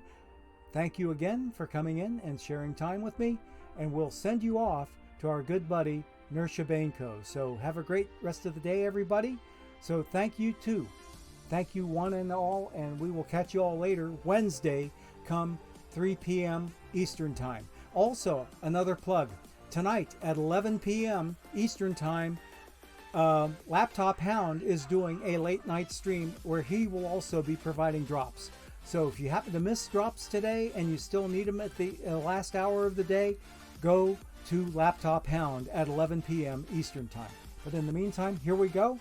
Thanks again, everybody. So long now. Take care. Bye-bye.